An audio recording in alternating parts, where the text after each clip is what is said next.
Good evening, Demon fans, and welcome back to the Demonland podcast. My name is Andy, and we're midway through our premiership defence. We currently sit second on the ladder after having won the first 10 games of the season, followed by 3 consecutive losses, a feat that was last achieved by a top-of-the-table team in 1975, when the Hawks, who also lost 3 games in a row, while starting all 3 rounds on top. They went on to lose the grand final that year. The D's have a daunting run home and are at a crossroads. Will this be a repeat of 1965 when the D's won their first 8 games and then went on to only win 2 of the remaining 10 and subsequently missed out on finals? That is every D's fan's nightmare this season as we try to make sense of this form slump. Are we still the real deal, or are we the joker in the pack? Tonight, my co-hosts and I will give our thoughts on our season to date, what's gone right, what's gone wrong, and what needs to be changed. Who was surprised and who are our biggest threats? Joining me to discuss all that tonight is longtime Demonlander George. Good evening, George. Good evening, Andy. Good evening, Demonlanders, and good evening, Binman. Or do we call you Mushy tonight? Mushy. Apparently that's the a name I've never heard, the nickname for Bull Baker. Well, joining us also tonight, he's going to provide some positivity. You've already heard from him. Binman, good evening, Binman.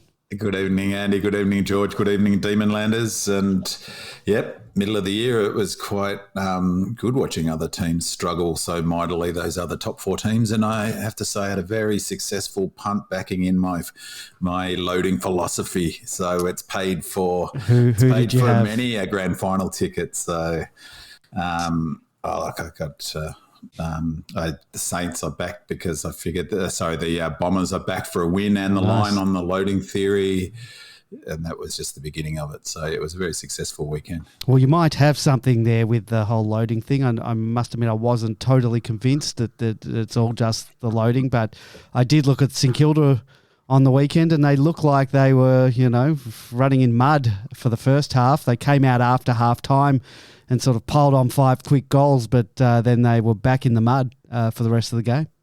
Yeah, and I said just before I came on, I watched the first 20 minutes of 360 tonight, and they were talking about it. And Waitley, it just beggars belief, to be honest, but Waitley was talking exactly about that point. He said, their attitude was terrible. They come into the sheds at halftime and get a rev up. They play great for 20 minutes, which they did, and get the score back level almost. In fact, they might have even got in front of them by a few points and then ran out of steam. And, of course, Waitley puts that down to an attitude issue, that they're just not switched on, and as opposed to the more logical fact that they're exhausted, they've just had a full 20-minute rest at halftime. And so if they're ever going to be at fresher, it's directly after the halftime break. But of course, they don't talk about it, and Saints fans are probably Saints fans are going, what's going on? We're in our mid-form slump. We've got no chance. We're terrible. We know the script, don't we? That we do. At the risk of digging up the freshly buried curse of Norm Smith, I did invoke the memories of 1965 in my opening because there is a parallel with what transpired in that first part of the 1965 season. Obviously, with the exception of a coach getting sacked, and we've actually re-signed our coach. We've now lost 3 games on the trot, and that form slump mirrors what began to happen in 1965. And as we know, the D's did miss the finals that year. And now we will go into our run home, and we'll go into, later on in the show, we will go into our run home and any of the factors that have contributed to the form slump. But are either of you guys a little worried that we could miss finals or slip right down in that top 8 scenario? Or is that just my paranoia, the dreaded MFCS rearing its ugly head, or is it the loading? B-Man, any worries there? Missing the 8. Come on, Andy. I've got to worry about you. Thinking that even saying that sentence. Your buddy Lee Montagna from the first crack, he says. Yeah, I listened to that. He said we could miss the 8, but he's also the guy who said we could go a few weeks ago. Said we could go undefeated. So I don't know what to believe. bookies, as I've talked about before, set the market and punters respond, and it's a far better way of assessing the accuracy of a football event than reading commentators or watching who tips who. And we're $1.04. You can get $1.04 for us to make the 8. So go figure. What's the market? That's longer than Winks, shorter than Winks goes around. Went around. If I would like to take a bet against the D's, for the grand final still at 360. What can you get on Melbourne missing the finals? That seems the more lucrative. Well, if it were $1.04, you'd probably get, I don't know, $15 to miss the finals. George, give me a second, I can tell you. George, I'll let you have looked that up while I ask George. George, any worries in your camp? Not really, Andy. The question, when we've got 10 wins already banked in the as far as the season's concerned, it's going to be very hard to fall over at the line to miss out. You're probably only going to need 12 to 13 games to get into the finals component. The difficult part for us is what's coming up and what extent the injuries are going to affect us over the coming weeks, particularly as we play a number of top-level sides. But we'll certainly get enough wins over the last part of the season to be able to get us into finals. And just a couple of years ago, as Demon supporters, we would have been eternally grateful for that. The old Bradbury plan. Yeah, but our expectations are a little bit higher now, and as Bin Man said, the real assessors know that the chances of us being at the sharp end of the season are pretty damn good, even with the last couple of losses we've had. We're $19, Andy, to miss the 8, so go for it. I suggest you put a lobster on it just to pay for your MFCS and the treatment, because you'll get $1,000 back. So I'm worried about finishing the top 4, not because of the strength of us as a footy team. That's just, I find it a strange dynamic that, 6 weeks ago we were the best team. People were talking about us going unbeaten, comparing us to the 2018 Tigers that didn't make the final, the 17, or the Hawks or the Cats in their dominant period. And then suddenly, on the back of some losses, given all of the things leaving aside the fatigue, the in-game injury that we've talked about, the fact that we've not had our best 22 on the field, we can suddenly drop off. But again, not without pumping up the markets, but it hasn't shifted at all, because all of the teams are struggling. Brisbane's struggling at the moment. We just saw it. Saints, who I really rate, are struggling. West Coast got within 3 goals. We're leading in the third quarter against Geelong, and West Coast are barely playing an AFL standard outside of that game. But my concern is that the injuries are mounting, and I guess we'll talk about that, and that there's some, a lot's got to go right to win a flag, a lot's got to go right to even finish top 4, and a lot's gone right this year, but quite a few things have also gone wrong, not least of which we can never get our best 22 in the park. So, has there been one game where we've had our best 22 all season? No.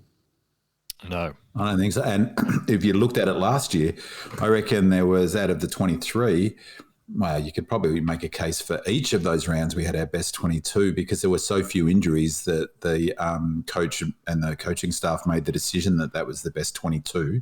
There might have been a few times when there was some selection sorts of shuffling to try to, maybe Melksham to try and whatever. But we were pretty close to every game we played last year to having our best 22. And we just agreed that we're at round 13 or whatever we are now, past the halfway point of the season, and there's not been one single game that we've had our best 22 on the park, and yet we're 10-3. I think that we how quickly the Melbourne fans have got conditioned to winning. And then therefore a loss is always looked through the lens of an epic failure, and then we laugh at Goodwin for saying you learn more from losses than you do from wins, and that every time you play is an opportunity for learning. Looking at those games dispassionately, we played terrific to be as close as we did. Yeah, well, we had comfortable leads in all 3, arguably. And that's without a forward line functioning and a defensive system not But working. we're going to have to get used to not forward line, because the news today from the injury list has Tom McDonald, and I'll speak more about Tom McDonald and not having him in the team a bit later on. He's going to be out 10 to 12 weeks, and that takes us into finals. So Right. we might have to live life without T-Mac this year, so we're going to have to find a replacement, and we'll talk more about that a bit later on. Let's get into the first part of our show, a bit of a statistical overview. I've highlighted two areas, and the first one is the pressure factor. And the biggest worry for the Demons in terms of statistics this season when compared to last season is the pressure factor. Now, B-Man, this is only a comparison is a comparison of the 2021 average and the 2022 average to date. So no, it's not a comparison of 2022 to date and the equivalent 2021 at the same time this season. Nevertheless, it's still an area of concern, and the factor in some of the losses we have, our lack of pressure has been a factor in some of the losses we have endured this season. Last year, we ranked third on the pressure scale, and it would be no surprise to anyone who has watched the D's last season and then has witnessed them this season to know that we have plummeted to 16th this year. And I'm not exactly sure what measurements they are gauging to measure pressure when they've got those stats. Do you have any insight into that? It depends which one, and goes to my This was on the frustration. AFL site where they said that, so yeah, it's a bit different with Fox Footy, have a different pressure gauge. Well, that's the problem, and so the Fox Football pressure meter has a whole lot of things that come together to create that stat. They aggregate them together, and it's, you see it, they're currently 225 and going off, and they were 178. So it was interesting in that St Kilda game that I referenced. I watched the I forget the show that was directly afterwards, but they showed, I think it was just the post game, they showed that quarter, the third quarter, which was really interesting because it was the first half of that third quarter when they kicked the 5 goals that you mentioned and came out of the sheds firing. Their pressure rating was 238 for 15 minutes, and then it dropped away to 178 for the second half, and they got swamped by their opponents. So I thought that was quite interesting because you almost got a direct, they put that up, but not in the context of fatigue or loading.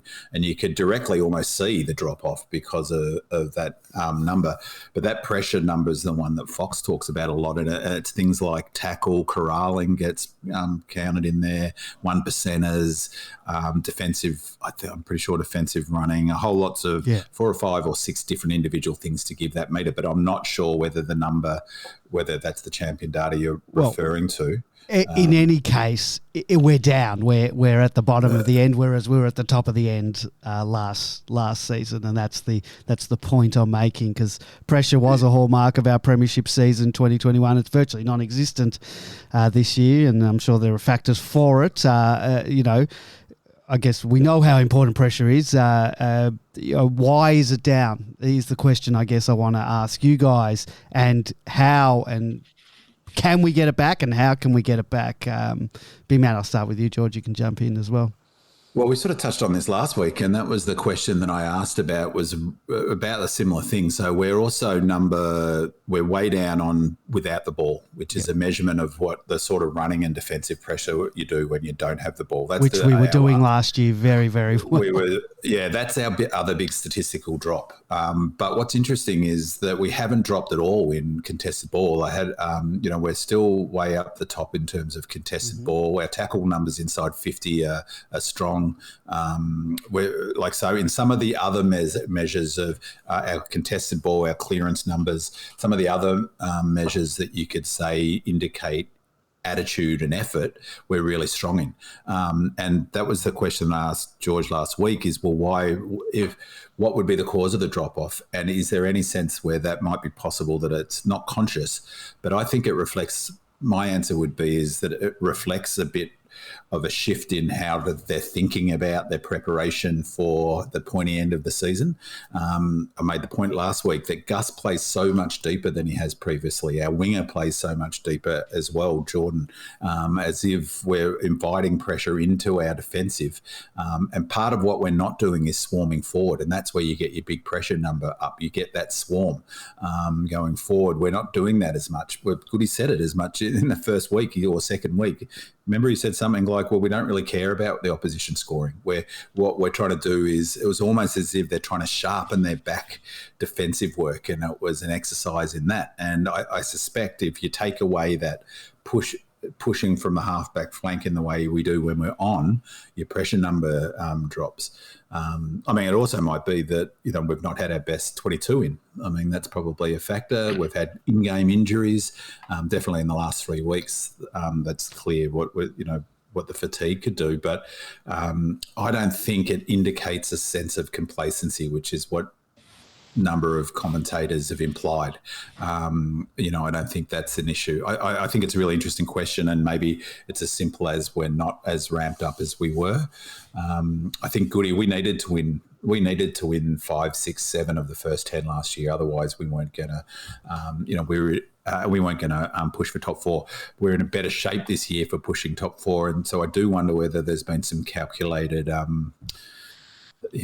tinkering around that. And I'd love to ask Goody this question, but whether it's also part of, the game. It's not just the physical stuff. There's a lot of talk about the physical stuff, but mentally, I wonder, is it possible to be at that highly aroused state all season at that level that we were last year without having done that all season in a shorter break? I don't know that it is, and maybe that's part of the, part of the way that Goody's preparing the players. I'm not quite sure. George, anything to add in terms of pressure? Not a great deal. I think the question, it's very easy just to look at numbers and in statistics at these sort of things. I suspect, as Binman rightly pointed out, there's a certain factor associated with who we've got on the field and their capability. Or we've got people like Langdon, who's been out for a couple of weeks. The forward line hasn't been in its usual structures, and neither's the back line. So you'd expect some sort of drop-off in terms of consistency. But is it because we're actually utilising the ball in a different way? And I think that might be the case. The opposition gets pressure acts when we've got the ball. We don't. So are we holding on more? Are we looking at different options? So I suspect that might be part of it as well. But I hate just looking at statistics just for the point of numbers. At the end of the day, we've got 10 wins and 3 losses. Nobody else is any worse than that in the competition yet. And yet there are teams like Collingwood, for example, who are claimed to be high-pressure teams, or Richmond are now sitting in the middle of the table. The pressure acts that they're performing aren't getting in the results. So I think it's a bit of a moot point that people are pointing to one thing simply to understand why we've lost the last 3 games, when I said Big Binman is absolutely right. There are other reasons for losing those 3 games. Yeah, there certainly is. The next one is the inside 50 differential, and our inside 50 differential is a statistic where we have actually improved this season from 4th last year to 1st this year. However, this statistic actually highlights an area of concern, and I'll go a bit more into it a bit later on, and this is our inability to score, which has been a massive factor late in games, particularly in the last 3 weeks. And, if this continues, then I think we're in for a world of pain, even once the whole, we get past this loading phase. If we can't score, that's going to be a big problem. I think I've got confidence in our ability to keep scores down once May's back and our back line's a bit more settled. But we're down this season from 12th to 15th for goals per inside 50. And I'm positive that this statistic is even worse in the last 3 weeks. And I know for a fact that without Tom McDonald into the side, we score almost 6 goals less a game on average. So the statistical problem here is not our ability to get the ball into our forward line. We're the number one team at that, as I said. Our problem is a scoring issue. Particularly, I think it's being able to mark it inside 50. That's a big problem. And then I guess keeping it in the forward line too. And I guess what I'd ask you, can we turn that around? Is this and how can we turn around? Is it a personnel problem? Which I think it is, given that without T-Mac, we mark balls less and we score less without him in the team. Or do we need to change up how we go into 50? Do we need to lower the eyes, hit up leads, rather than bomb it in and go to the pocket as we have been doing? George, I might start with you. A difficult one again, isn't it, Andy? I'd be interested to know what, for example, the Bulldog situation is in the absence of Josh Bruce Who'll for be all back of this soon. season. Yeah, who will be back soon. But I think the primary reason is the personnel. T-Mac was obviously suffering before he was finally decided that he had that injury. And certainly in his absence, we've really felt it.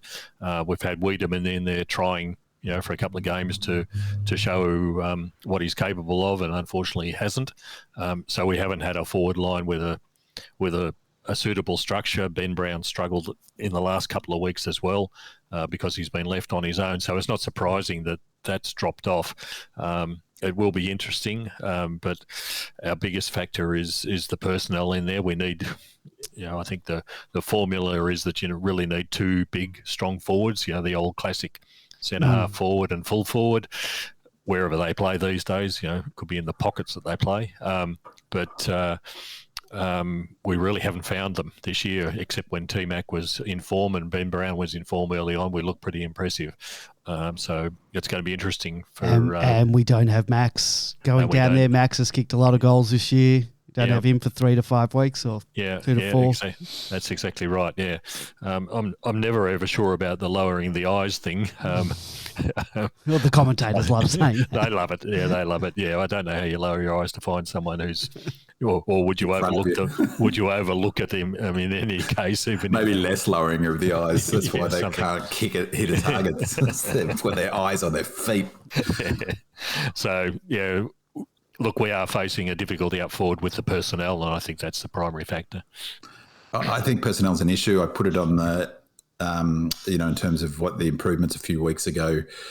Unfortunately, about 2 weeks before T-Mac went out for 12 weeks, that's my biggest area of concern is that second tall forward with Weed not coming on. I'm still, hopeful, of course, that we all are. He'll be able to, but that was my area of concern. But personally, I think that the issue is related to your point before, Andy, the pressure. And I think people about our game plan don't fully grasp is that our offense comes from our defense. It's completely interrelated. And that's that thing I was talking about, the goodies thing about the 3 phases. If our defensive system is not at optimal levels, then nor will our offense be. And so one thing we know about Goody is that regardless of the scenario, he's not going to engineer a game plan change. He's not going to say suddenly do lead ups or lower your eyes or, the frustration on Demon Land, which it is frustrating that, to watch is, well, why are we always kicking to a pack with 2 or 3 of our talls there? Why don't they get separation? Why don't we do what other teams do? The answer to that is because that's not our game plan. So like it or lump it, that's not the way we play footy. And Goody isn't of the type of coach who's going to go, you know what? We're fatigued. We're in a loading period at the moment. Our whole offensive system is built on our ability to slingshot off the back flank and from transition the ball, multiple waves running. That's how we score. That's how we get separation. We can't do that at the moment because we're fatigued. You know what? We're gonna try a completely different setup up forward. He doesn't do that, and that's one of the interesting things about how he coaches. He sticks with his system regardless if it's not possible to be, fully operational. At the beginning of the season, scoring was not an issue for us. And that's because we were running in waves. We were getting in front of the ball. We had multiple goals. We could go back and look at the highlights. I can think of 10 goals where they've kicked from 60 metres to a free player running into goals, and where they had options of 2 or 3. Remember we talked about that goal Sparrow hit back to Fritter in the goal square, and you made the point, Andy. We had Track on one side. He had Nibbler on the other side. There was a third person, all who had run ahead of GWS, and because they couldn't go with us. That's when we were fresh and up and about, and we looked completely irresistible. And so, our offense isn't working because our defense isn't working. As simple as that. So that pressure that you talked about, that's that defensive running and spread. And you take that out of the equation, we're a team that's not going to score. Not every team is impacted by fatigue in the same way. Like Geelong, for instance, have got such a brilliant forward line that you could rely on the skills of their three key, or their particularly Hawkins and Cameron. So they are stars. And if you get the ball into them, even if they're fatigued, they'll win their share of things. What's his name? Hawkins looked like he was a man wearing concrete boots. He still kicked 3-2. That's because he's a terrific player. For me, that's the biggest cause, and it's not an issue to be concerned about, because when the running power comes back, so will the offense.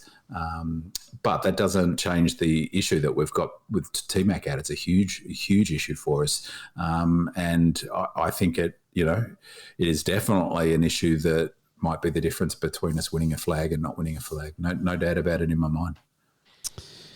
All right, let's move on to what has gone right. We've each got something to contribute tonight in this respect. And for me, what has gone right? Gus into defence. Last year, one of the inspired moves from our coaching department was moving Gus onto the wing. Gus had an outstanding year in our premiership season, culminating in his superb performance in the grand final. This season, without Christian Salem and Michael Hibberd in the side for a large chunk of the first half of the year, and with our key back stocks being in and out, it's been necessary for Gus to go back into defence, and hasn't he been sensational in that role? He's second in the league behind James Sicily for marks, and boy, he has saved a number of certain goals this season with his intercept and courageous marking this season. He's third at the Ds for effective disposals and third at the Ds as well for intercepts. There's been calls to either move Gus back to the wing or even back into the midfield. And guys, short of cloning him, where should we be playing Gus for the remainder of the year, B-Man? Oh, look, I think we touched on it last week, but I'd be keeping him back at half-back flank. He's been brilliant, hasn't he? I mean, he's in my... surprise, I forget what we called it, but I'll talk to him about later on. I just think he's been brilliant back there. I've been super impressed, and it was a stopgap measure to cover the loss of Salem, obviously, but he's been playing so well and he's showed such good leadership down back that it's probably a bit of a problem for Rivers in some respects, because who's going to come out of that back six if he stays down there? So shorter answer is I'd keep him down there. Maybe Rivers goes to the wing. I'm not sure what that looks like, but you don't worry about that. You keep the players who are doing well in a position, I guess. George? Yeah, absolutely agree. Why would you change something that's working so beautifully at the moment? And I think we saw the best of Gus come out in the grand final when it was probably the first time he played that almost role, and it was a saviour role, and he did it at both ends of the ground, within very short periods of time, from when he kicked that goal to when he was back to stopping Shaki get that mark. And obviously the coaches saw a bit in there that perhaps not everybody else did, and they've utilised that to our fullest advantage. And why would you change something that's working so well at the moment? But I wouldn't be moving him into the midfield, but there's no need in the midfield at the moment. Jordan's holding up one side of the wing, Langdon's the other. You don't move Oliver and Petrarca out of the midfield at the moment. So why would you? But it is going to create a problem for that halfback flanker role as we get into the second half of the season. But maybe it's not. We've got to get away from the concept of 18 players on the ground, and that Gus will be moving into a halfback flanker type of role because he'll be the rotation for Hibbert and he'll be the rotation for Rivers. And they'll be the rotation for him as well. So I don't expect any changes, but he's been fantastic. He's been brilliant. One of the things I've loved about his game this year that, maybe I'll talk about it now. And in terms of jump on it now. We may as well talk about him. In terms of... This is our who has surprised section, but we'll bring yours forward now. Gus has surprised me how well he's played down back, and personally, there was a lot of talk about that third in the Brownlow that year. I reckon that was the luckiest third you're ever going to get because I don't actually, to be honest, think he had that great a year. I was amazed that year that Oliver didn't.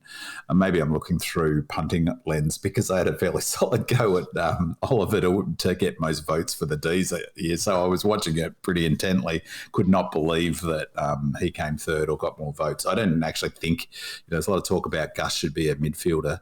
I thought his lack of pace was exposed, and I never thought he was as good a midfielder as what a lot of people said. I thought he did a great job on the wing, but his football has been really been able to shine down back, and he's got skills that I remember when he first came in thinking that both the left, right, the way he kicks on the left foot, the way he kicks on the right foot. But the thing that's most surprised me this year is his marking. His marking's been brilliant, and I wonder whether the halfback flank is a good spot for him in terms of his marking ability because they can read the ball coming at them, and he's really good one-on-one.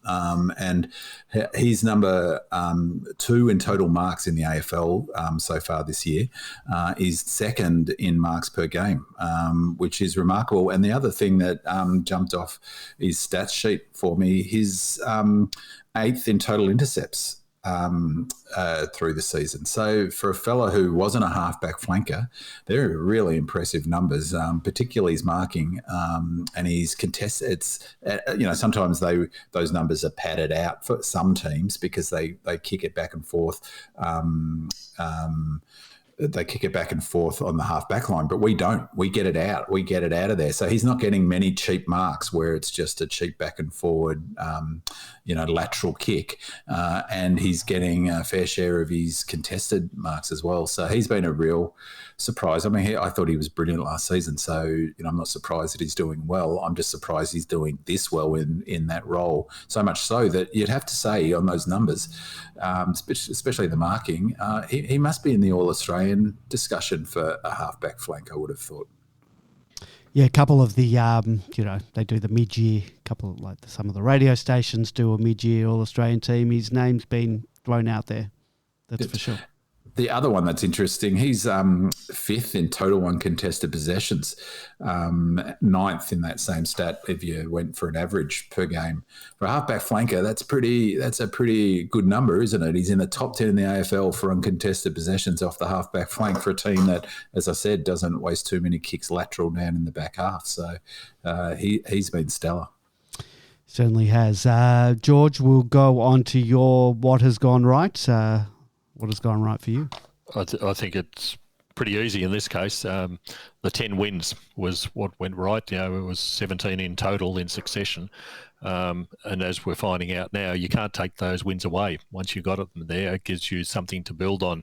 Gone are the worries that we used to have in years gone by of, are we just going to make the finals? Maybe we will, maybe we won't. Everyone's looking at the future, but once you've got 10 wins locked away, you're almost certain to make finals, as the betting agencies attest. But the other thing that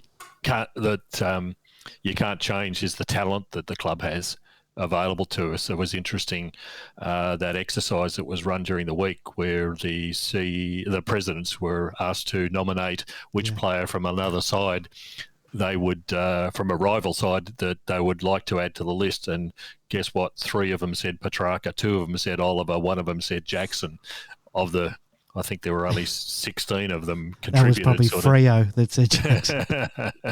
Yeah, but it was interesting that 3 of those players are playing for Melbourne. that we've got the talent. 1/3 of the presidents reckon that we've got more talent in our side than.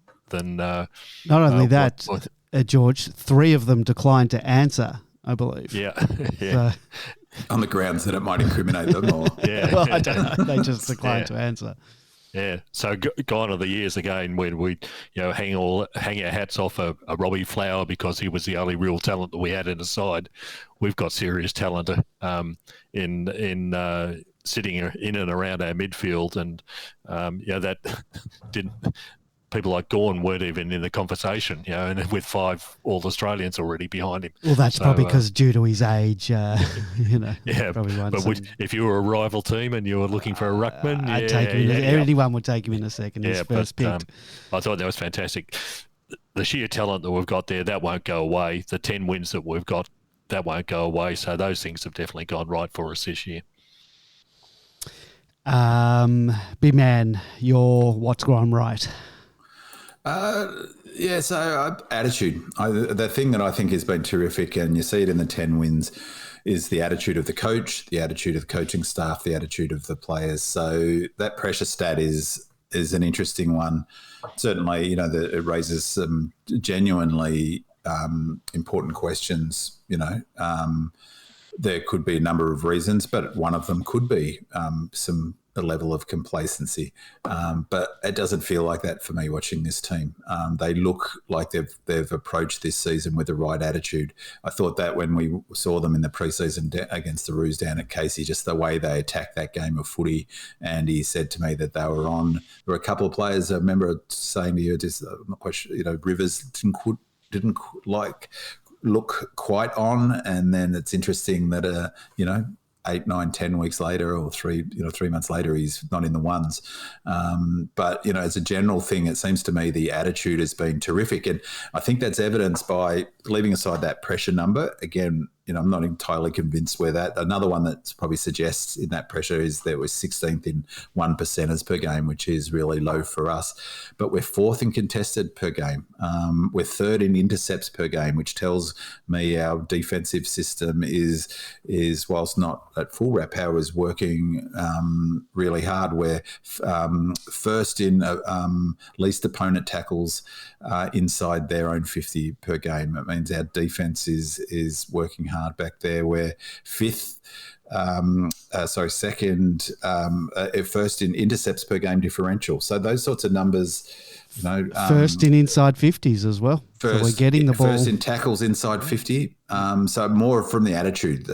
First, number 1 in tackles inside 50, given how critical tackles are inside 50, does not speak for a team that's complacent. You don't have that number. So whilst the pressure is, I see your pressure and raise you tackles inside 50, because there are some pretty good indicators, if you just look at the numbers, that we're in fact not complacent, and that we're got our heads in the game, and that we're on track psychologically. And I think that's super impressive. The wrinkle in that onion is the stuff that happened in the last few weeks with the last couple of weeks with May and Melksham and all of that stuff there. But that doesn't necessarily speak to an attitude issue as it relates to playing footy, does it? It probably speaks to a bunch of half-cut. Well, that only happened before the Collingwood game. I don't think the incident had any effect on the game, except for May not being in the team. Yeah. And you can argue whether you think we should have played him or not, and that's a thing to do with, anyway.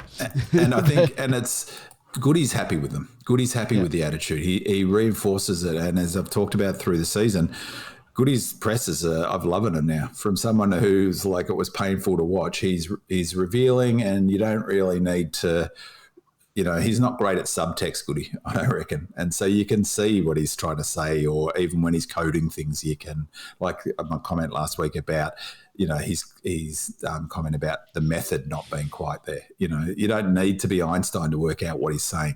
And so, if you listen to his post-match presses and his presses during the week, he's happy where the boys' heads are at. that would be my main, one of the things that I think is great is the attitude at the moment of the whole club, but the players in particular.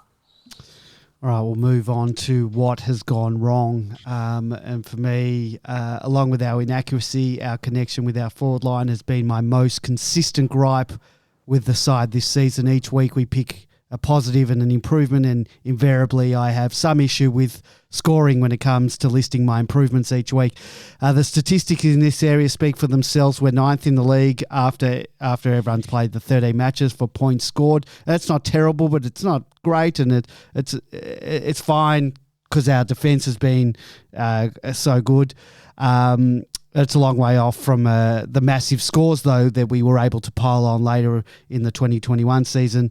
Our inability to convert inside 50 entries into scores has been a big worry. I trotted out the stats earlier and noted that it's our inability to get the ball. It's not our inability to get the ball in, but it's our conversion rate from those entries. Last week, I also trotted out the stats in regards to Tom McDonald's presence in the side. We averaged 96 points when T-Mac plays, as opposed to 62 points when he doesn't, and that's that 34-point differential without him. And I also had some stats last week with T-Mac about the marks inside 50 with him, 20% as opposed to 12% without him. And our inside 50s resulting into goal without him is 24%. That's with him. Without him, 15%. So, yeah, that's going to be... And we just need to find ways to score without T-Mac. He's probably not going to be back this season. Might be deep into finals if we're still around and if he's fit enough to play. But, yeah, we've got to find avenues to goal without him. I don't think we've discussed this enough last week and already tonight. So, anyway, that's my... what's gone wrong this season, our scoring. And it's more so in the last couple of weeks, and there have been other, as we've identified, other factors to go along with that. T-Mac, though, it's not just the scoring, so that's true. I'd say one thing, it's a bit funny reading on Demon Land. He's gone from... there was a bunch of people calling for, Weed to come in ahead of him and that T-Mac had shot, run his race and he was yesterday's hero. Now he's the saviour. Well, we're not going to win a flag. But stats over the last 1.5 years speak for themselves. Yeah, but you're right around what he brings to the forward line. But one of the things that shouldn't be underestimated that we've lost without him in the side is the running he does up and down the ground, because the defender's got to go with him. And how many defenders who are tall as him can go with him a whole match and not blow up? And so he's not only stretching the opposition's defense, he's blowing up one of their key defenders in an attempt to go with him the whole match. And that outlet kick that's something that's going to be really interesting to see what happens for us, because our game plan is so much built around in transition. If we haven't got a short option, when in doubt, kick long. If you're kicking to the city end from the punt road end, kick long to the pocket. That's where it goes. Maxi's there, and if Maxi's not there, it's T-Mac's there. You take both of them out of the team, and we could see what impact that had in the last few weeks when the opposition start beating us in contested marks. Our game plan starts sort of eroding pretty quickly at the edges if you take that away. And one sec, George. Another thing with T-Mac being out of the team in the last 3 weeks, when we've had defenders go down in game, we had no one to swing around into defence. Oh, it's a huge out. There's no question. Yeah. The other thing we lose with T-Mac is goal kicking accuracy. He is a very good kick for goal. Shots, yes. Yeah, and that's something that's been a problem for us certainly in the last month or so. We've had a lot of the mids taking shots from 40 metres and just not getting the distance even in some cases. Whereas if they were in the hands of something like a T-Mac, you'd be going, oh yeah, he's probably going to get 70 or 80% of those shots, and we've really dropped off in that. And the games that we've lost in the last couple of weeks have only been by a couple of goals. Kick a goal instead of a point, or kick a goal instead of not even making the distance, and that'll win you an extra game. Accuracy as well, because I talked last week about the scores after half-time in the last 3 weeks. We've been absolutely smashed, but it's also been our inaccuracy. We've kicked 6 goals, 16 in the last half. Now, I know our oppositions have kicked very straight and have kicked 25 goals, whatever.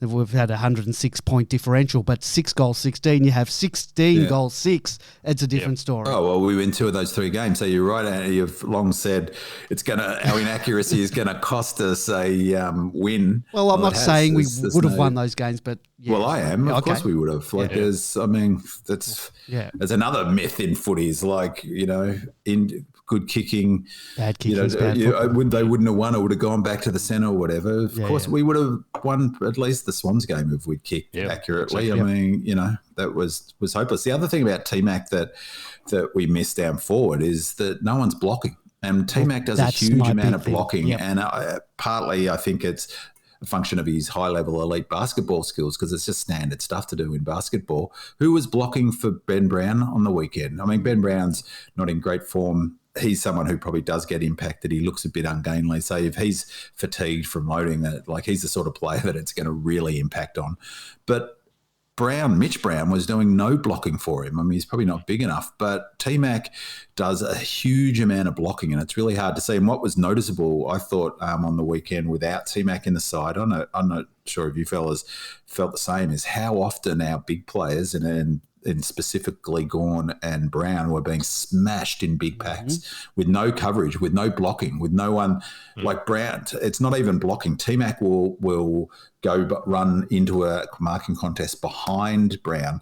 And if someone comes from behind, it's T-Mac who cops it, who gets smashed. But we'd take him out of that, doing that screening like they talk about in basketball, is that it's just Gawn and Brown getting smashed from behind. It almost looked like a strategy on the weekend because they were smashing. It wasn't even looking like they were attempting to mark the ball. Multiple talls were coming to Gawn and Brown and just smashing them. Which is why I have very little confidence in Wiedemann coming into the team. It's not so much that I don't think Wiedemann can take a mark and kick a goal. I don't think he can add that blocking. Well, I reckon Goody's got it. Goody's he's the weed whisperer.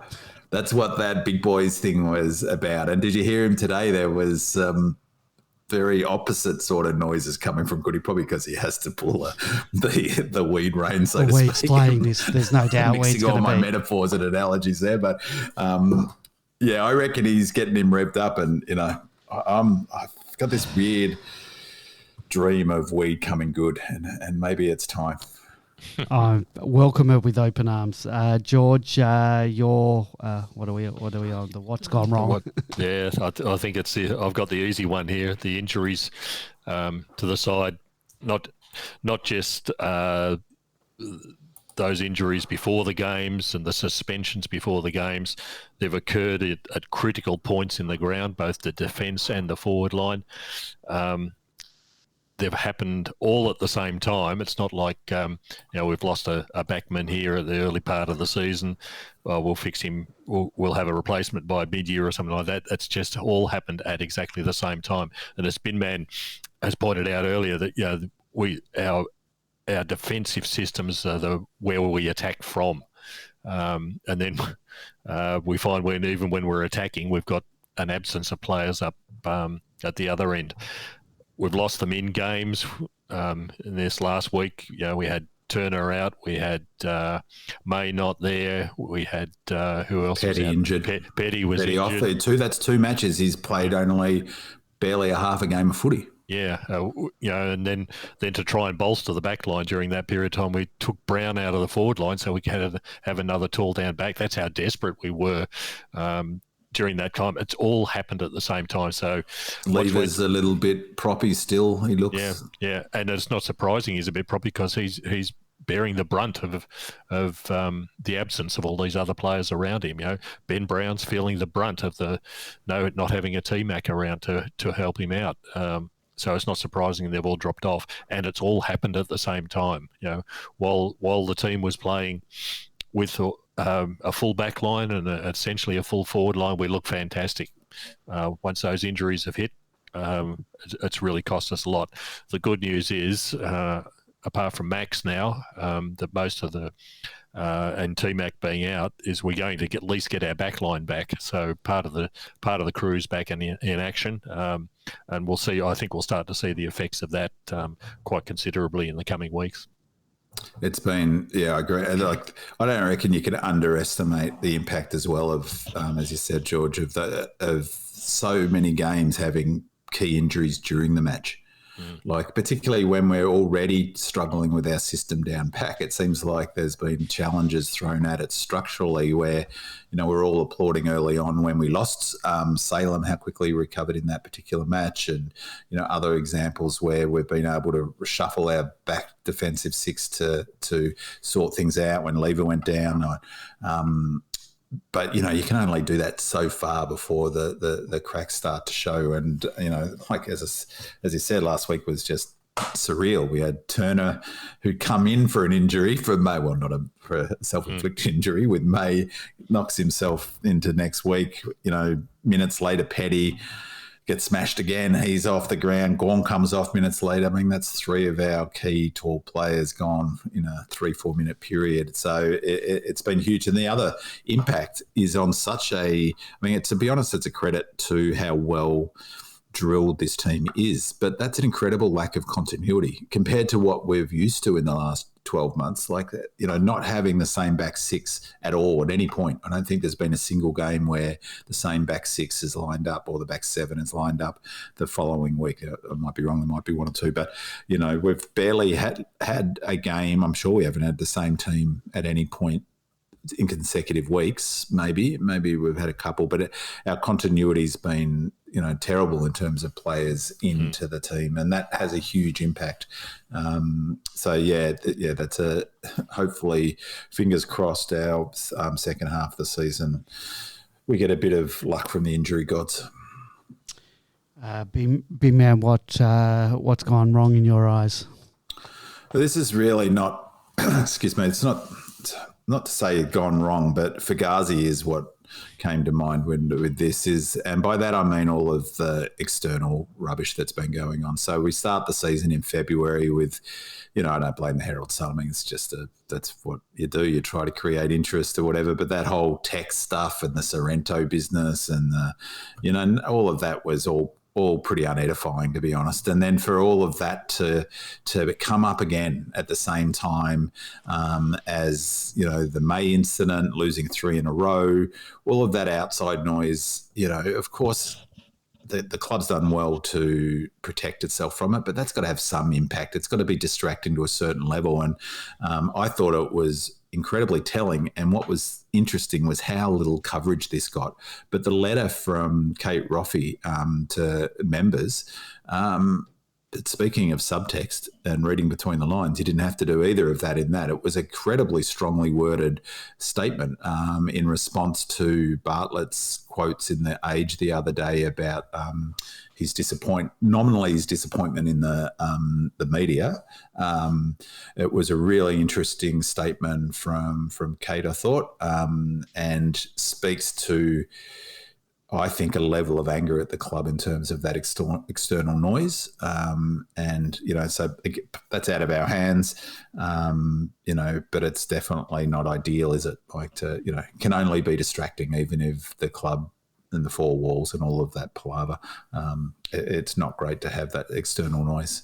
I mean, the only positive I would say that what's happened now is there was the text stuff that went on for a week or whatever. There was Steve May's stuff. There was almost like too much information for any of it to stick. And then, unfortunately, of course, we got to go his trip to Bali. Well, first you had Bailey Smith. Bailey Smith, that's right. So we've got coked up Bailey Smith. We've got trips to Bali and a bag of white powder, allegedly. So really probably Mick Warner and the Herald Sun were probably a bit disappointed not to get a bit more clear air for controversy because, yeah. All right. Well, we'll move on to what needs to change, and we've spoken about this. And Big Man, you might say that it's not such a problem for me. That just that pressure, pressure was that massive reason we held the cup aloft. in that one day in September. We've spoken about the pressure dropping. Big man, you've had a contention that we still have quite a bit of pressure going on in our game, but it is noticeable that it is a little bit down and in particular in the 3 games, but there are factors why that is. Last season, was a team-wide effort to pressure and to have that two-way running from every man, cover space, plug the holes, and I'd just like to see it on the scale that we saw last year. It is an area of the game that I believe needs to change, and if it doesn't, if we don't ramp up that pressure in the back half of the year, then I don't know if we'll be holding up any silverware. Just to be clear, I don't think it's a major issue up till this point. We're 10-3. Yes, but I'm talking about. I'm 100% agree. Moving forward, we won't be winning the grand final unless we significantly increase the pressure. For whatever the reason is that it's where it is now, there's no way we win the grand final if our pressure doesn't get to the level it was last year. I must say that a lot of my criticism of the team this year has been as a result of the past 3 weeks, and I do know that I am well aware that with the in-game injuries and stuff like that, there are factors, but it's hard to sort of look at the season as a whole so far without looking through the lens of the last 3 weeks, because it certainly has been disappointing despite there being extenuating factors. George, what needs to change for you? Well, apart from the injuries getting better, I think that's a simple solution. I looked a little bit more on the long term, and that was about the development players or the players coming through. And I'm just a little bit concerned about the lack of talent that's wanting to get a game. And in this season, Jordan's done very well, and we'll talk about him later on. But he played all 20 games last year. So this year we've had Turner play 1 game.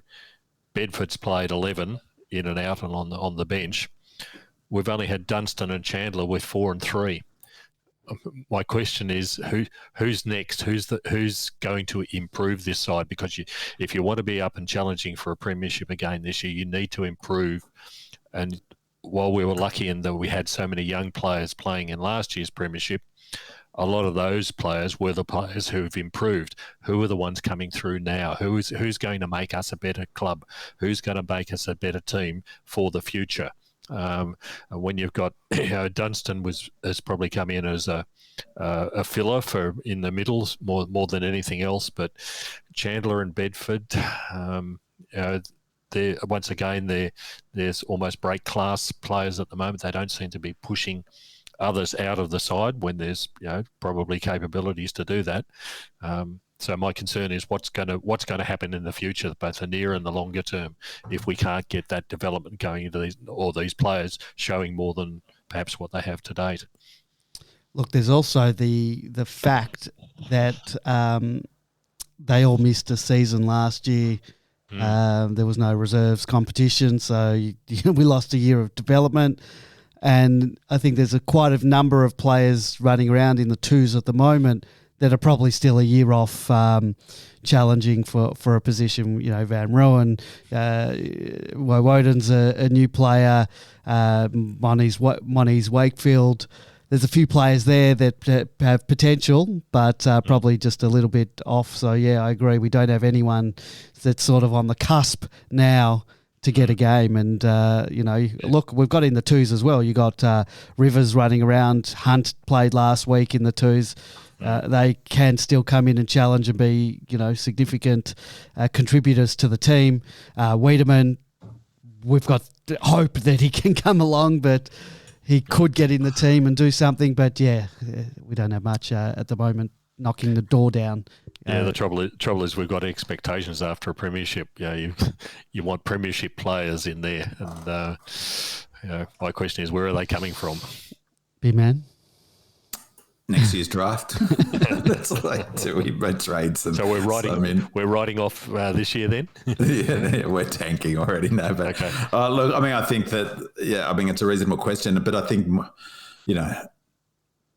partly I think the depth of any club isn't that great, and ours has never been as good as what people said, because I 100% agree with your point, George, earlier, is how talented this team is. This is by far the most talented football team, the Demons football team that I've ever had known in my lifetime. This is, there's 5 solid All Australians there, and we're talking about Gus being he wasn't even in the conversation last year for All Australian, and suddenly he is. So you've got starting midfield, Gawn, Petrarca, and Oliver are All Australian. That our starting best, and Viney's probably not far. He's far behind. He's had a great season. He's probably behind some others, but the depth is never as strong. It's a hard, 42 players on the list. You're not going to have, it's always going to be a struggle, particularly when you get injuries. I think Laurie's coming along all right. I've got Van Ruin I've talked about. I think he's a star, and I reckon he is a smoky to come into the team late in the season. And I quite like the look of Deacon Smith in terms of that level. And I reckon Rosman's a bit of an X factor. He's not going to be coming in this year, but, so we've got some players coming through that the system, and Disco Turner. I mean, he's done well to make it. It's a pity, of course, that he's injured, and a real pity for him. But he looked at home, I thought. So he's someone who I don't think he was ready. Physically, he looked like a young player on that field, didn't he, when you looked at him? So another pre-season, and he's going to be, someone to watch to slot into that back line. So, it's the same issue that all clubs face, really, isn't it? Like, who's going to come up and push up through to your seniors? So, some of those players will come on. Laurie will definitely come on. He's got he was taken the pick before or the pick after Bowie. So, he's pretty highly rated by Taylor, obviously. So, and Taylor's got a lot of credits in the bank over the last few years. So, yeah, hopefully. I mean, Meets Wakefield's probably the one that's got a little bit of X factor, and he's probably got a pretty big ceiling, because he'd come in as was he a rookie draft pick or but he came in from playing his footy up in Darwin, didn't he? So he hasn't had the benefit of an elite junior level thing, or at least a Victorian elite junior level. So I think he's got a fairly high ceiling, particularly once he gets a tank, because then suddenly you've got a player who can play that high half forward nibbler role, and he's got a bit of class around the goals, and also a bit of competitiveness and fight and stuff. So, but Van Ruin's the one really that is probably closest to being senior selection. He was Moniz Wakefield was he was via the Next Generation Academy system. Yeah, from up in Darwin, wasn't he? So he's got he hasn't had the benefit of say the under 18 comp here with its elite level training thingo. He's had one full preseason at the D's, or yeah, he would have had at the beginning of the year, so it'd be good. This to is get his first. Yeah, that's right. So he's got he could come. He could really jump forward, I reckon. Bin Man, your need to change. What needs to change? Oh, it's really the sort of the point. I mean, is it inside our control, outside control? But what we need some change is we need to now get some continuity. We need the same 22 on the park for a few weeks in a row. We need a bit of a break from players cycling in and out of the team, and we need to sort of bed down, our best 22. We've not been able to for various reasons, but that's the thing. That's probably what has to change for us to win the flag this year, is to get some continuity, injuries settled down, players sort of can get some time in the roles that we're asking them, the club's asking them to play, and get a bit of synergy between them. Yeah, definitely. All right, let's move on to some discussion on some individuals.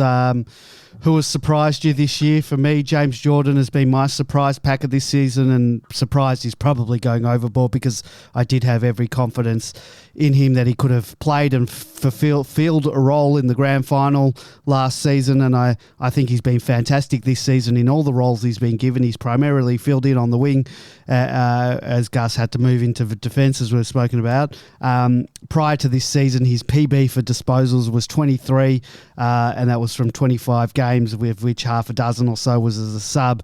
And this season, he's beaten that on 5 occasions, mostly in the last few matches, culminating in a career-high 29 disposals against the Pies on Queen's birthday. Now, I'm not sure, haven't looked in the stats, George, you may know what his time on ground approximately has been, but I gather it's been in the 60 to 70%. So once you raise that to track and Oliver levels up to the into the 90%, that disposal rate's going to rise up even higher, and he uses the ball very well.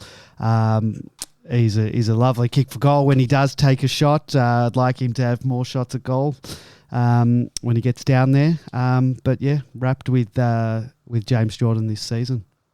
It's been fantastic, hasn't he? I think his average last year was 14 disposals, and he's up to an average of 22 this year. So that's a dramatic increase, and he played 20 odd games last year, so it's nothing to be sneezed at. And he's yet to play 40 games for the club. So great upside, and he's been a real pleasant surprise. And we're wondering who in the hell we were going to run in the wing role if Gus had moved down back. Well, I think we found another winger.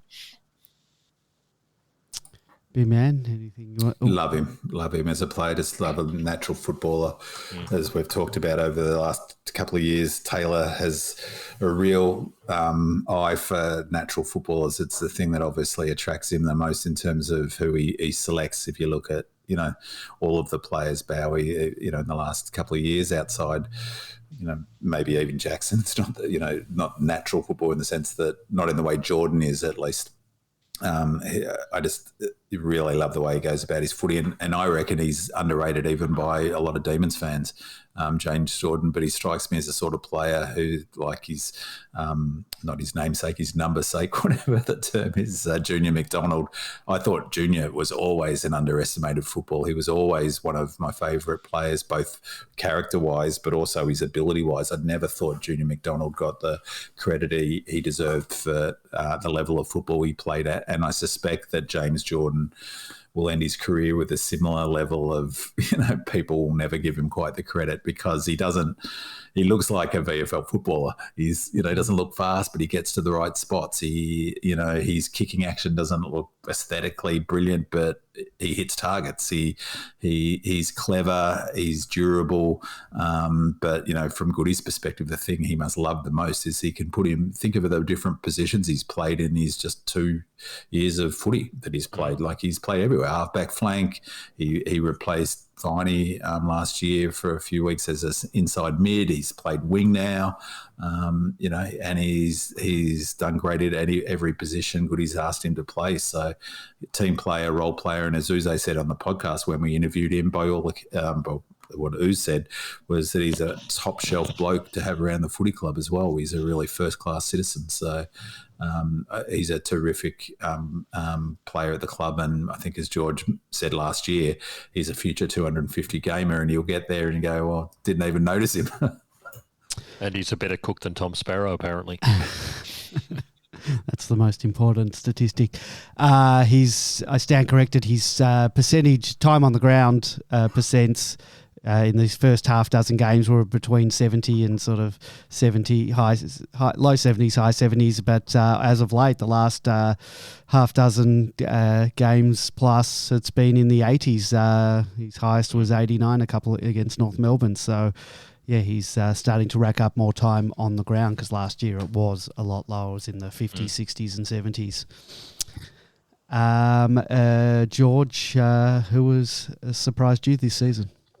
I moved away from players because I think Jordan was my favourite as well. Sorry, I got him before you. But I thought, what about the coach? Bin Man spoke about this briefly. He has been a real surprise.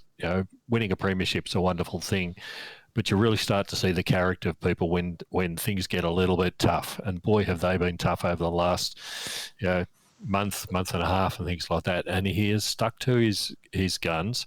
He's done it with a certain aplomb and a certain confidence. He just exudes the confidence. all the stuff that's being thrown at him by the Bartlett clan or whatever would distract a lot of other people, but he's just got on with his job. And given these circumstances last year with marriage breakups and things like that, there's a lot of stress going on there, and then to top it all off, you've got players misbehaving and you've got huge injuries on it, and he turns up with these press conferences and they're just refreshing in that sense. To a lot of people, they might sound bland, but as Binman has said before, there's messages in there for everybody if they want to listen to them, and it's just been consistent and just pleasant to listen to. It's not excuses about why we lost. It's not excuses. It's not reasons or what the opposition should be doing. There's little messages in there every week, and it's always consistent. It's just so nice to have a coach like that, not trying to explain away all the other things that get thrown at them as a result of being a coach in the AFL. I reckon that's such a great call, George. It's spot on, and I concur with everything you said. And I reckon the other thing I'd add is that he's also got a bit of a steeliness this year in terms of he's not suffering fools gladly, like not that he ever did necessarily, but because he's more confident, because he seems a bit more relaxed, he's quite formidable when he's clearly upset, but he's able to maintain it. Like, I watched a presser the other day and someone made a joke about going to the snow or whatever, and it was like childish questions. It was just pathetic, to be honest. And he gritted his teeth and glared and didn't say anything, didn't bounce back, didn't even respond to that, just let it go through the keeper. But you could tell his response was clear and he just got on with answering the question. But then the other day I saw him interviewed, like this is last week, so interviewed directly after the Collingwood, the Collingwood loss, or I'm pretty sure it was it was directly after the Collingwood loss. So he's got all of that emotion from after the game. He has to deal with Robbo, and he was asked about the penalty suggestion by Kennett, which I couldn't believe. Like, the fella is the ex-chair or whatever of Beyond Blue and depression, and he was calling for Bailey Smith to be kicked out of the game for 2 years. And Robbo asked Goody about it, and Goodwin's look could not have been more withering, and he could barely hide his disgust at that suggestion by Kennett, and he said a couple of times to make sure his point was made that you simply could not even countenance putting him out of the game for 2 years. And I think that part of that is totally right. That's his opinion, but part of it is his concern and love for his players and their well-being. That's what drives that. It's like putting someone out of the game for 2 years for what? Doing something that, everyone else his age is doing 10 times more. I just thought the way he handled that question, and he's, was an example of how he's dealing with lots of issues at the moment, where he's straight down he's straight as a die. He tells you what he thinks, and you don't have to try and decipher what the hell he's trying to say. Well, former Demon and former Hawk, Premiership Hawk, Jordan Lewis accused the D's of being boring, saying he was nearly falling asleep watching us, that we're so predictable, not challenging the opposition to defend in a different way. Every side which has played against the D's in the past 3 weeks, they've defended the same way, blah, blah, blah. So Goodwin responded saying, basically that he wouldn't change the way we play. Pretty clear on the way we want to play. We've lost 3 games in a row, but we do know our method stacks up, and it has stacked up for a period of time. There are things we can do within our game to change the way that looks and make sure we're a little bit more efficient in the way we play, blah, blah, blah. He sticks by his guns. Of course, Goodwin. he sticks by his guns. We won a flag, or am I going in an alternate reality? We haven't won a flag in 57 years. This fella coached us to a flag. Hasn't he got some credits in the bank? And I'm tell you what, I'm starting to lose my bloody temper with Jordan Lewis, because I heard him prattle on with that rubbish last night on First Crack. I don't know what his head's at, because he's an ex-footballer, and he's talking about how boring we've been in the last 3 weeks and our losses, and we're too predictable. He knows that we load. And he's still prattling on about that. Like he knows, and it's been raised by Scott just hours before, like 3 hours before that show was taped. I mean, what's his deal? Like, why wouldn't frame it like that? Oh, Melbourne are playing predictable, but predictable won them a flag. I reckon he's like. I reckon somehow or other he's got his he's pissed off with the club because he barely says anything positive about the D's anymore, and he used to. And he's not doing any special skills anymore at the club, is he? I haven't heard that he's been down the club. He was at times at the beginning of last season, but I wonder whether he was cut and I don't know what the deal is, but he barely says a positive thing. And most of the stuff he says is complete rubbish. Like that comment about us being boring. I don't get where he's coming from half the time. Big man goes bang. You've done your surprise. We spoke about Gus a bit earlier on, so we'll move on to just our next segment. We've got a quick one just on individual stats, and we'll just focus on the one player. When looking at individual stats this season, you can't go past Clayton Oliver this season. He's number one in the competition for average disposals, 34.5. Number one for clearances, average clearances, 7.9. Average hard ball gets, he's also number one with 5.4, and retained kicks inside 50, 3.1. He's second in the comp for average contested possessions, 16.3, and fifth in loose ball gets, 6.3. Individually, he's having a phenomenal season, racking up over 40 possessions on 3 occasions, including a PB of 45 in the match against the Kangaroos. He is out-and-out leader of the Demonland Player of the Year. I will bet that he'll win the Bluey again this season. I mean, he's certainly the best. Is he the best footballer you've ever seen at the D's? I mean, you've seen Robbie Flower, you've seen Jimmy Steins. Is Clayton Oliver the best you've ever seen, big man? Go on. Not better than Robbie Flower, no. George? I think he's the best mid we've ever had. By the end of his career, do you think we'll be saying he's the number one player we've ever had? He could be. No, he won't be. Robbie wins a Brownlow, wins 2 Brownlows, Norm Smith medal, couple of premierships. What you mean by the best. Yeah, different. It depends role. how you define it, because this might be heresy, but I think Track's got a pretty good argument that he's a more important player to us. You could probably argue that to the cows come home, but Petrarca is the sort of difference maker in a grand final that every team needs. And of course, Oliver's brilliant. He's a star as well, and he's gone well past ever being a accumulator, which he was accused of early days. So he is very impactful. But it depends a little bit about how you define the best. I mean, on pure talent, it's hard to say that on just talent alone, nothing else. Petrarca is an incredibly talented player. So I don't know. I would have them both, to be honest. As this debate was on Demonland a couple of years ago. It was pretty strong on back and forth and oscillating. And I'm not. This is no knock on Oliver. He's a total star. The best mid, definitely the best mid. Best mid since Glenn Lovett, I reckon, at the D's, and better than Glenn Lovett. Sure, Glenn Lovett wouldn't mind being shaded by Oliver. But, in terms of the match breakers, you can get another mid in. You can't. Petrarca is a really hard player to replace. So, yes, we would lose a huge amount if we lost Oliver. That goes without saying. But for instance, if we replaced him with Brayshaw's brother, so the numbers wouldn't drop off all that much. But who could you replace Petrarca with? Well, if you could barely pick another player in the AFL at the moment who would give you, what Petrarca does. De Goey is talked about as a similar player, but he's not in Petrarca's league. Yeah, some other baggage. Dusty's at the back end of his career. Stringer, he's not. So who else would be in that level of someone who could single-handedly change the course of the game the way Track could? Maybe Oliver. So he's done it a few times, I guess. But let's move on to the next segment.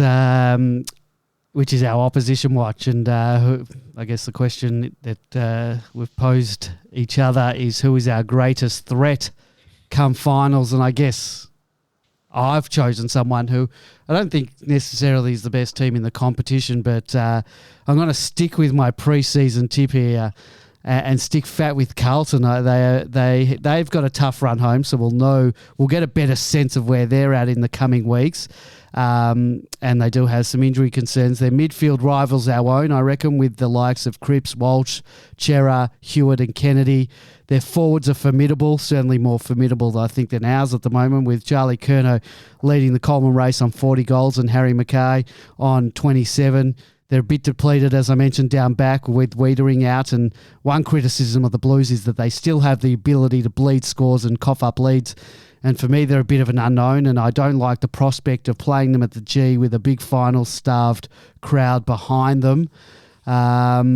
So for me, I think, I'm a little bit worried about them, and I don't know if it's just my, I've mentioned before I've got a lot of mates, and they're all up and about. They've been lining up for finals tickets all season since the preseason, and I'd love to have them shut up in the next few weeks. So let's hope as they come up against some actual top 8 competition that we see where they're at. But I'm a bit worried about them, but probably not our biggest threat.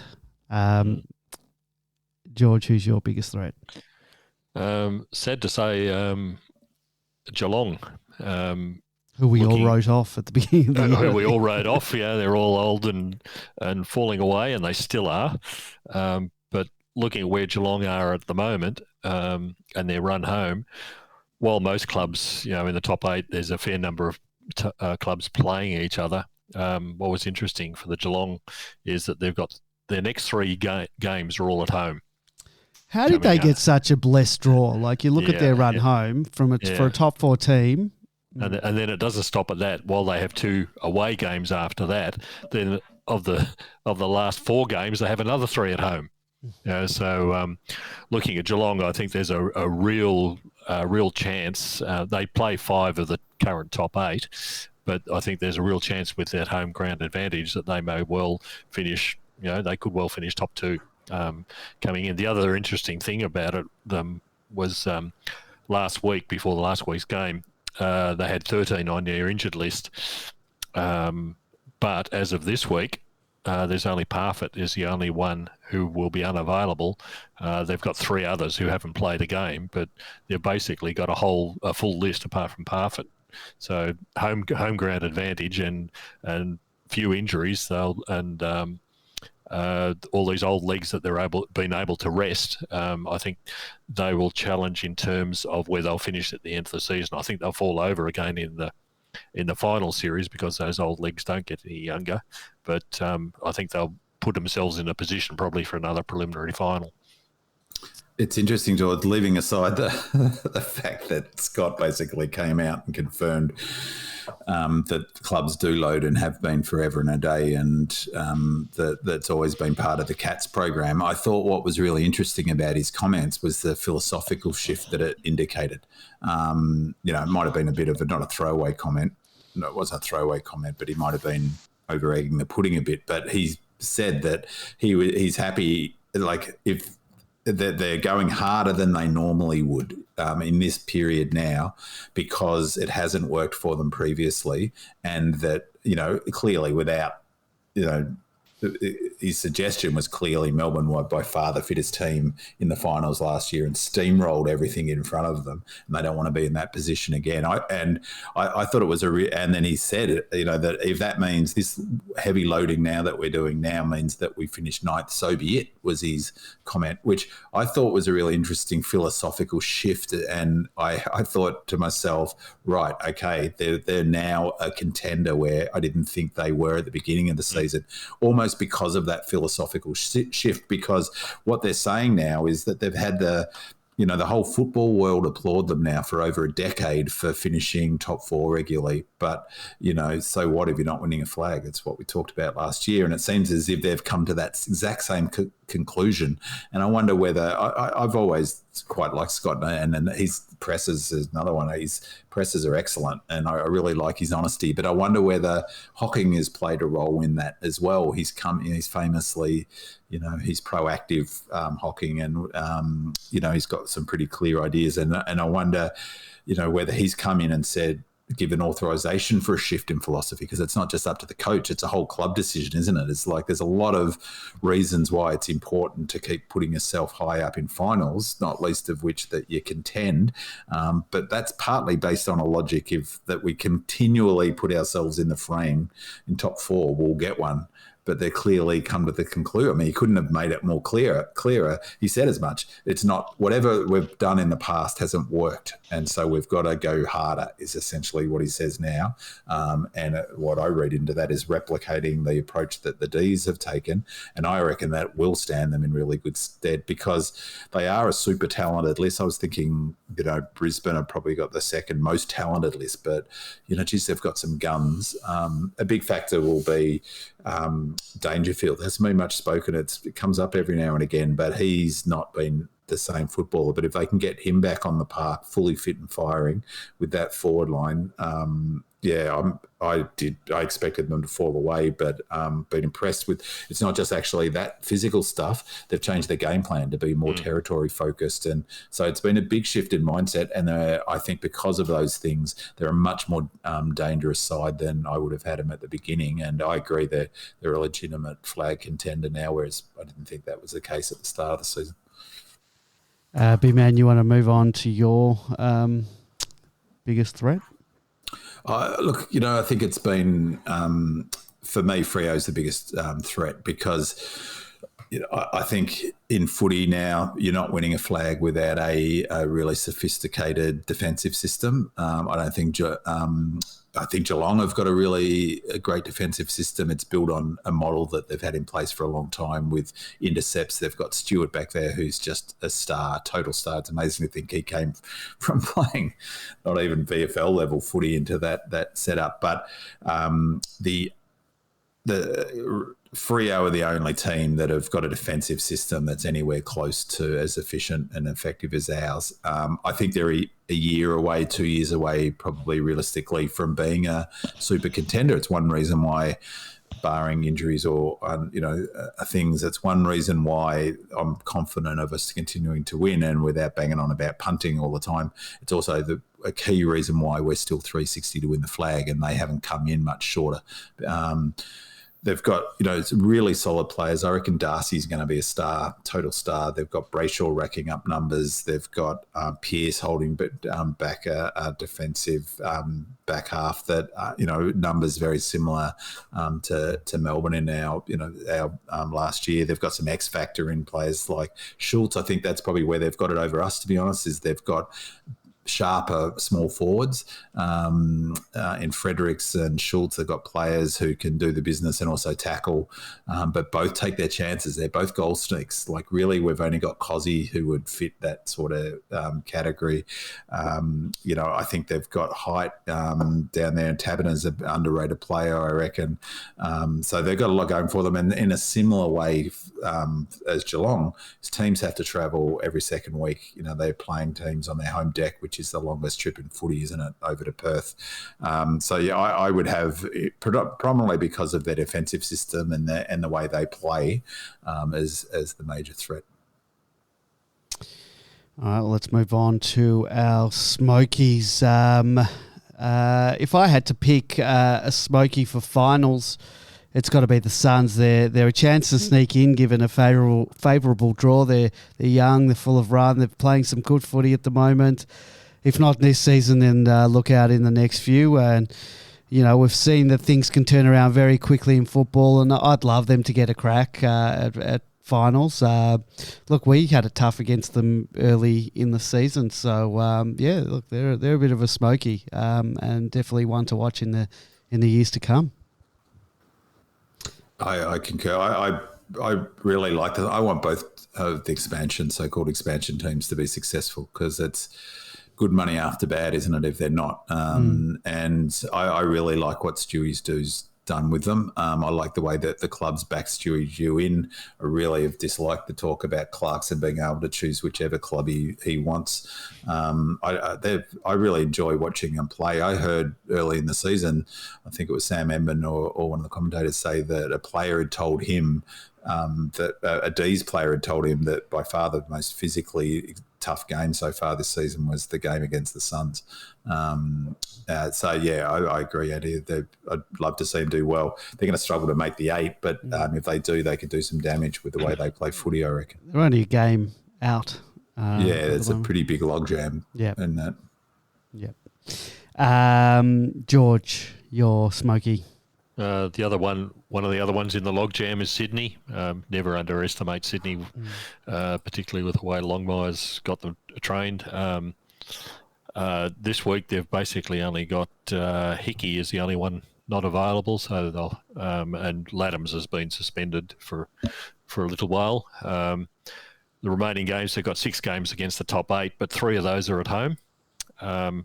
Their away games, 2 of them are against North and Essendon. So you'd think those would be easy wins for them. They've got to play St Kilda twice. Still in the second half. So those will be effectively games to decide whether they get in the finals or not for both sides, I'd imagine. But the John Longmire trained and coached team, they beat us. They've got great systems. They could be a smoky outsider, especially if they get into the finals and start creating chaos for other people. Big man, you're Smoky. My Smoky is the Tigers. Again, it's partly for the same logic as why I put Freo as our biggest threat. Is that the Tigers have got a defensive system that we modelled our game on. Defensively, they're really strong. If you were to ask people, what do you list the top 4 teams who in centre clearances this year, and I'll give for those playing at home, Melbourne aren't one of them. We're 10th. Bulldogs are number 1. Everyone raves about your team, Andy, the Blues and their centre clearances, but they're 3rd. The Lions, everyone knows that they've got a good centre clearance set up. They're 4th. Tigers are 2, just behind the Bulldogs in centre clearances. They're looking, in good shape at the moment. I think they've won 5 of the last 6. They're talking about the Suns. Suns are number 1 on the 1%ers in the AFL averages, team averages. Tigers are sitting in just behind them. And Dockers are 4th on that power 3rd. So, a lot of their numbers are starting to look similar to their premiership years. They're defending well inside 50. I think their talent-wise is a bit thin, but they're playing with spirit. And if they do make the finals, they've got a lot of finals experience to draw on. So if we don't finish top 4, I would hate to be playing them first week, that's for sure. And I'm sure that any team who finishes, let's say they finish 8th or whatever, no team's going to want to play the Tigers in the finals. Yeah, it's quite frightening falling out of the top 4. There's going to be some hungry teams that just creep into the finals. You don't want to have to play those teams. No one took the Lions. Does anyone want to just talk about them as finals threats? I guess we'll find out. We played them still twice. I just think they don't have the defensive system to win a grand final. Yeah, they've been in the finals the last couple of years and failed miserably. Straight sets, in fact. Yeah. So, like Ben Man said, it's about the systems in the finals, and they've got some talented players all around, but they've got some fragile players who go missing all at the wrong times as well. So, yeah. And your point, I think if it was last show or maybe the one before, George, is I think a good one.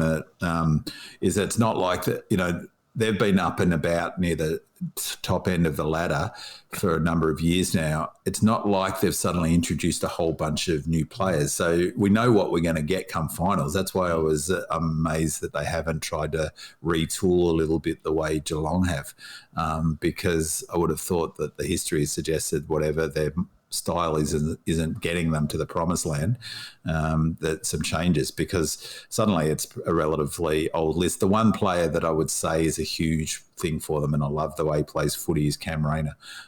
He didn't play hardly at all last year, and he is a big in. He changes the way they play footy. He gives them that forward spark. But I just think that they've, in addition to the fact that I think their defensive system is not up to it, I reckon they've got some players that you wouldn't want to rely on too much in terms of just breaking down, and injury Danaher being the obvious one. I will move on to the run home, and I'll spare you all. I have not done the ladder predictors as we did last year. That was a failure. Did not see us finishing top of the ladder. Certainly not in the manner that we did it. But we do have a tough run home. We've got Brisbane at the G coming up on Thursday night. Crows in Adelaide, Geelong at the Cattery. So they're two, look, we lost to the Crows last year. No one expected it. And then to have to back it up at the Cattery. And then to add insult to injury, our home game in Port against Port in the Alice. So we've got 3 weeks on the road. And then Bulldogs at Marvel, always going to be a tough prospect. And then travelling again, Freo at Optus Stadium. It's going to be that's going to be a tough away game, but it is at our Fortress over in Perth.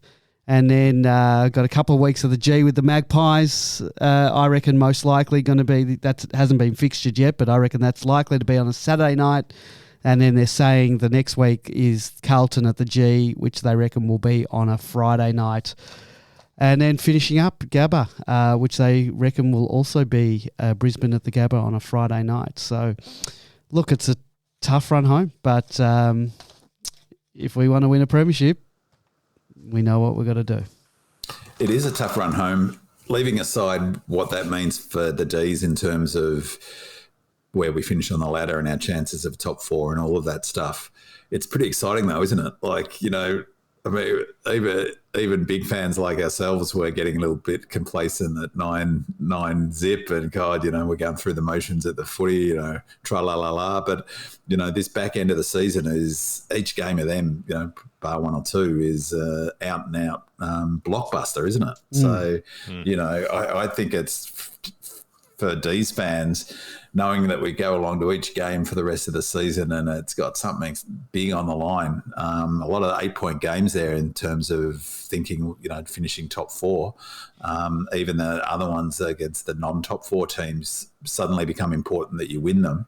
The Crows game, for instance. So it's terrific in terms of what's left for us for the rest of this home and away season as fans. I reckon it's fantastic, and I made the case, and I think is the case, is that it's good for us to enter the finals having played those games. I think I've said this, but Jack Rewalt said he feels a factor in 2018 was the fact that their back end of 2018, after a dominant season, by far their most dominant home and away season in their 4 years that they were up at the top of the ladder and they won the 3 flags, it was not helpful in his view, it wasn't helpful that they had a whole bunch of easy games in those last 3 or 4 games. We won't have to worry about that unless we flog them all by 60 points, but I can't see that happening. Also, we don't, of the last remaining 9 games, only 3 of them at the G, but that's not necessarily a bad thing considering the past 3 weeks at the G. Yeah, we keep losing there in any case. Can we make a case for all our home games except the grand final, or at least some of them to be at Optus? Yeah, well, we've got one of them, so we'll see how we go. Our last point that we're going to talk about are our weirdest things about the season to date.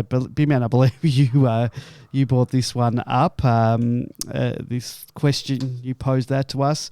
For me, the weirdest thing about this season to date has been the rolling fixture. The rolling fixture was thrust upon us, or thrust upon the football public last season due to the uncertainty of COVID, and that was all well and good.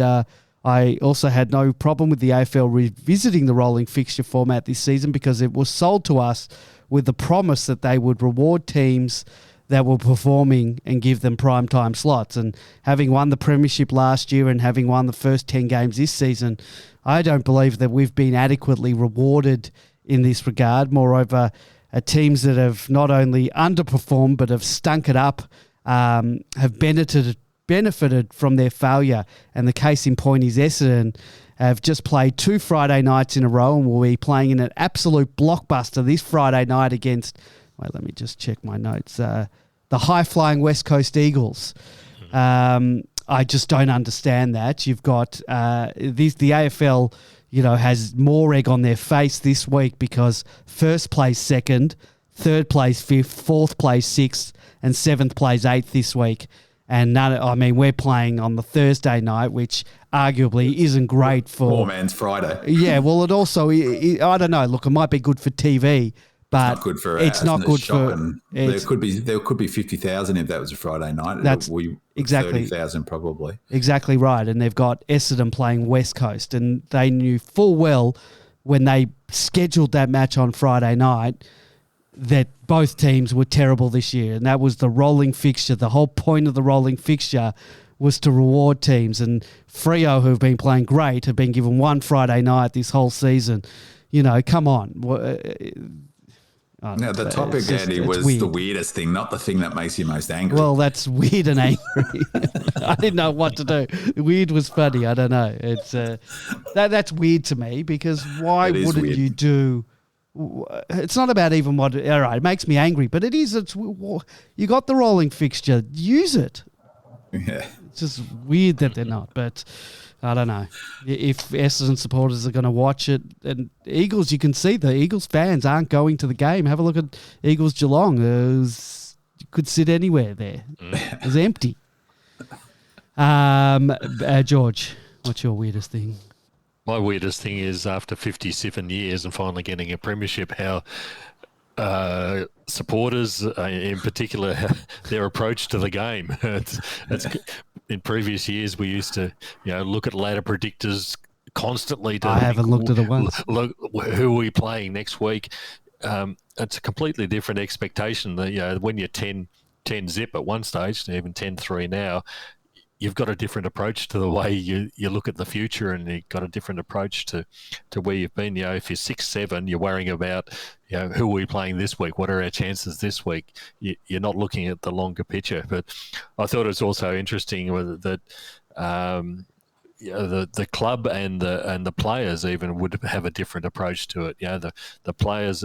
I was wondering, the coach, how does the coach retain player focus when every single game, when you're 5-7 or something like that, is about next week and just next week, getting over the line.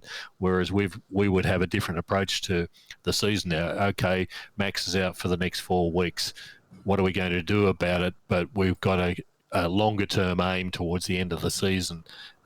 So it's weird after 57 years having this very different approach, and you sort of wonder how clubs like Hawthorn probably had a similar sort of situation in their premiership years. That you just don't focus on the next game; it doesn't really matter. Yeah, no, I reckon that's an interesting point, and that sort of goes to what I was saying before about what it takes to get them mentally peaking at the right time, not the physical peaking, the mental, which sits with a coach, and also probably Burgess was as much a psychological coach as a physical coach potentially. That's who knows. That's a bit of an unquantifiable thing. But I always remember, over the many years that I've followed a footy team who's been not in finals contention for almost all of that time, or for a very high percentage of it, is wistfully listening to players from other teams, or coaches, or players mainly from the Hawks and the Roos in the 70s, and those teams are always up the top, is that it's not until the weather turns a bit warmer that everyone gets switched on. That it's all, it's after winter's finished is when they can feel spring in the air, and that's when they really turn their attention to going on to win a grand final.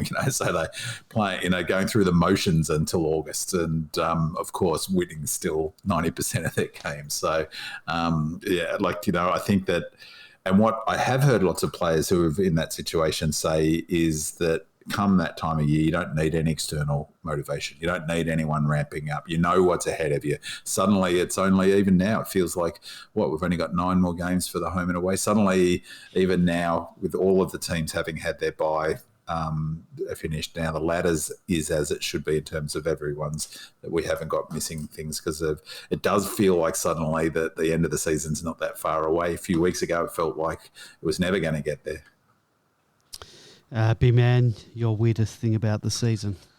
I couldn't split Bevo's mustache. His infamous post-game presser, which was just next level wacko weird. That was crazy. But then the other thing was his comments in the Bulldogs season launch at Fed Square, and I couldn't go past that for total weirdness. And so I just want to read these quotes, like when the last coach references, he referenced the famous Marxist philosopher Rosa Luxemburg, social activist Mahatma Gandhi, and the Argentinian-born revolutionist Che Guevara. And he said this: Che Guevara, in his motorcycle diaries, says to be a revolutionist, you firstly need a revolution. He's right, of course, but someone or some group needs to start the revolution. This is at their season launch. On a more football-centric scale, our Bulldogs' revolutionary intent is to establish ourselves as a benchmark of this competition over a sustained period of time, and through this generating a groundswell of support that challenges the highest memberships in the competition, incites the broadcasters of the game, and nurtures partnership with existing and potential people and entities. Brilliant stuff, just fantastic stuff. Pity for him that it's been less Che Guevara, more, I can't think of a mild Che Guevara, but a less successful Che Guevara. Maybe Che Guevara was a good choice because he wasn't particularly successful. He was in power for a long time, though. So maybe that's what Beveridge is thinking about. But on the back of those somewhat obtuse comments, they're not really the powerhouse this year that people who would have been chanting Che Guevara in zinc at the Fed Square must have been doing. So yeah, he's definitely gets my tick for the weirdest person in football, really. That he is. All right, boys. I think we've talked long enough, and I think we'll leave it there. Thank you, B-Man. Thank you, George. Thank you all for listening. We'll be back next week to hopefully discuss a return to the winners list after our match against the Lions. Let's go those Demons. Go Redleggers. Come on, Demons. Come on, Demons. Come on, come on, come on, come on, Demons.